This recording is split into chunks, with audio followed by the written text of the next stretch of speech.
আসসালামু আলাইকুম। আশা করছি সবাই অনেক অনেক ভালো আছেন। এই পর্বে আমরা সংযুক্ত স্বরবর্ণগুলো শিখব। সংযুক্ত বর্ণ বলতে কি বুঝি? যখন একটি বর্ণ অন্য একটি বর্ণের সাথে যুক্ত হয়ে উচ্চারিত হবে, তখন সেই বর্ণটিকে আমরা সংযুক্ত বর্ণ বলতে পারি। এর আগে আমরা সর্বমোট ৮টি স্বরবর্ণ শিখেছি। যদি আপনি এই ৮টি স্বরবর্ণ শিখে থাকেন, তাহলে এই সংযুক্ত স্বরবর্ণগুলো আপনি এমনিতেই পারবেন। তো কিভাবে পারবেন, চলুন শুরু করি। প্রথম সংযুক্ত স্বরবর্ণটি হচ্ছে আই। আই কিভাবে হলো? এ ফর আ, আই ফর ই, দুটি মিলে এখানে উচ্চারণ হবে আই। আও, এ ফর আ, ও ফর ও, দুটি মিলে হবে আও। ইয়া, আই ফর ই, এ ফর আ, দুটি মিলে আমরা বলতে পারি ইয়া। ইউ, আই ফর ই, ইউ ফর উ, দুটি মিলে হবে ইউ, আমরা একত্রে বলবো ইউ। উয়া, ইউ ফর উ, এ ফর আ, উয়া। উই, ইউ ফর উ, আই ফর ই, উই।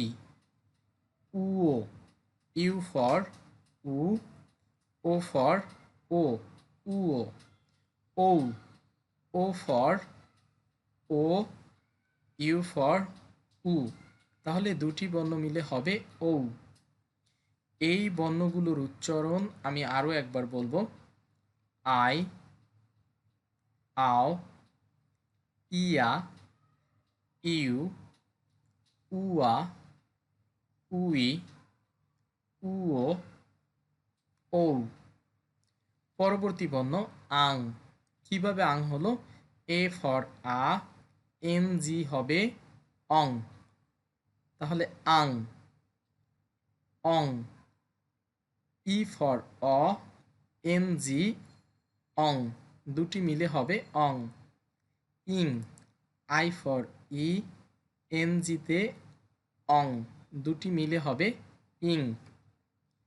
ওং, ও ফর ও, এন জিতে অং, ওং। আং, অং, ইং, ওং। পরবর্তী বর্ণটি একটু ব্যতিক্রম। আই এবং এ, এই দুটি বর্ণ মিলে হয় ইয়া। আই ফর ই, এ ফর আ, তাহলে এই দুটি বর্ণ মিলে লেখা যায় ইয়া। আর এনকে যদি আমরা ন ধরি, এখনও এন আমরা শিখি নাই, এনের উচ্চারণ কি হবে এটা সামনে আসবে। এখানে আমরা এনকে যদি ন ধরি, তাহলে ইয়ান, উচ্চারণটা হওয়ার কথা ইয়ান। কিন্তু চাইনিজরা এটাকে ইয়ান বলে না, ওরা এটাকে বলে ইয়েন। চাইনিজরা যেহেতু এটাকে ইয়েন বলে, আমরাও ইয়েন বলবো। আপনি যদি এটাকে ইয়ান বলেন, এটা ভুল হবে না, কিন্তু ওদের সাথে মিলবে না। যেহেতু আমাদের ওদের কথা শুনে বুঝতে হবে, তাই ওদের সাথে মিলিয়ে আমরা পড়ব ইয়েন। পরবর্তী বর্ণ একটু ব্যতিক্রম। ইউতে হচ্ছে উ, এতে হচ্ছে আ, উয়া। আর এনকে এখানেও আমরা ন ধরব, তাহলে হবে উয়ান, উআন। এটাকে ওয়ান বলে, এবং উপরের এই বর্ণটির মতো একটু চেঞ্জ করে উয়েন বলে। মানে এই বর্ণের সাউন্ড হবে দুইটি, ওয়ান, উয়েন, দুটিই বলে ওয়ান, উয়েন। এটি হচ্ছে ইএন, অ্যাকচুয়ালি হওয়ার কথা ইয়ান, কিন্তু আমরা ওদের সাথে মিলিয়ে পড়ব ইএন। আর এটি দুইটি উচ্চারণ হবে ওয়ান, উয়েন। পরবর্তী বর্ণ ই ফর অ, আই ফর ই, তাহলে এই বর্ণটির উচ্চারণ হওয়ার কথা অই। ই ফর অ, আই ফর ই, তাহলে এই বর্ণটি হওয়ার কথা অই, কিন্তু এটি অই হবে না, এটি হবে এই। কেন এই হবে?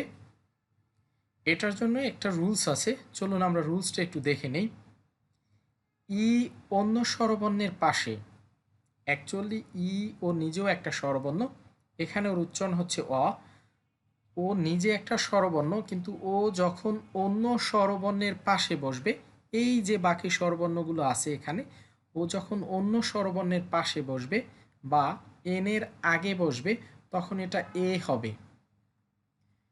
ই এর উচ্চারণ হচ্ছে অ, কিন্তু ও যখন অন্য স্বরবর্ণের পাশে বসবে অথবা এর আগে বসবে, তখন এ হবে। এর আগে বসবে, এই রুলসটা এখনই কাজে লাগবে না, এখন আমাদের এই প্রথম অংশ কাজে লাগবে। এই অংশটুকুই আমরা ভালোভাবে বোঝার চেষ্টা করব। ই অন্য স্বরবর্ণের পাশে, যেমন এখানে আই একটা স্বরবর্ণ, ই এটার পাশে বসছে, এই জন্য ই এর উচ্চারণ এখানে হবে এ। অ্যাকচুয়ালি ই হচ্ছে অ, কিন্তু স্বরবর্ণের পাশে বসার কারণে হবে এ, এবং আই এর উচ্চারণ ই, দুটি মিলে হবে এই। এই একইভাবে এই বর্ণটির উচ্চারণ হবে ইয়ে, আই এর উচ্চারণ হচ্ছে ই, এবং স্বরবর্ণের পাশে বসার কারণে ই, এটার উচ্চারণ হয়ে যাবে এ। তাহলে দুটি মিলিয়ে আমরা বলতে পারি ইয়ে। স্বরবর্ণের পাশে বলতে আমরা বুঝি সেটা সামনেও হতে পারে, পিছনেও হতে পারে। যেমন এখানে ই হচ্ছে পিছনে স্বরবর্ণের, এখানে ই হচ্ছে সামনে। যেখানেই হোক, সামনে হোক পিছনে হোক, স্বরবর্ণের পাশে থাকলেই তখন ইয়ের উচ্চারণ আর অ করব না, তখন ইয়ের উচ্চারণ হবে এ। তাহলে ই এবং এ দুটি মিলে হবে ইয়ে।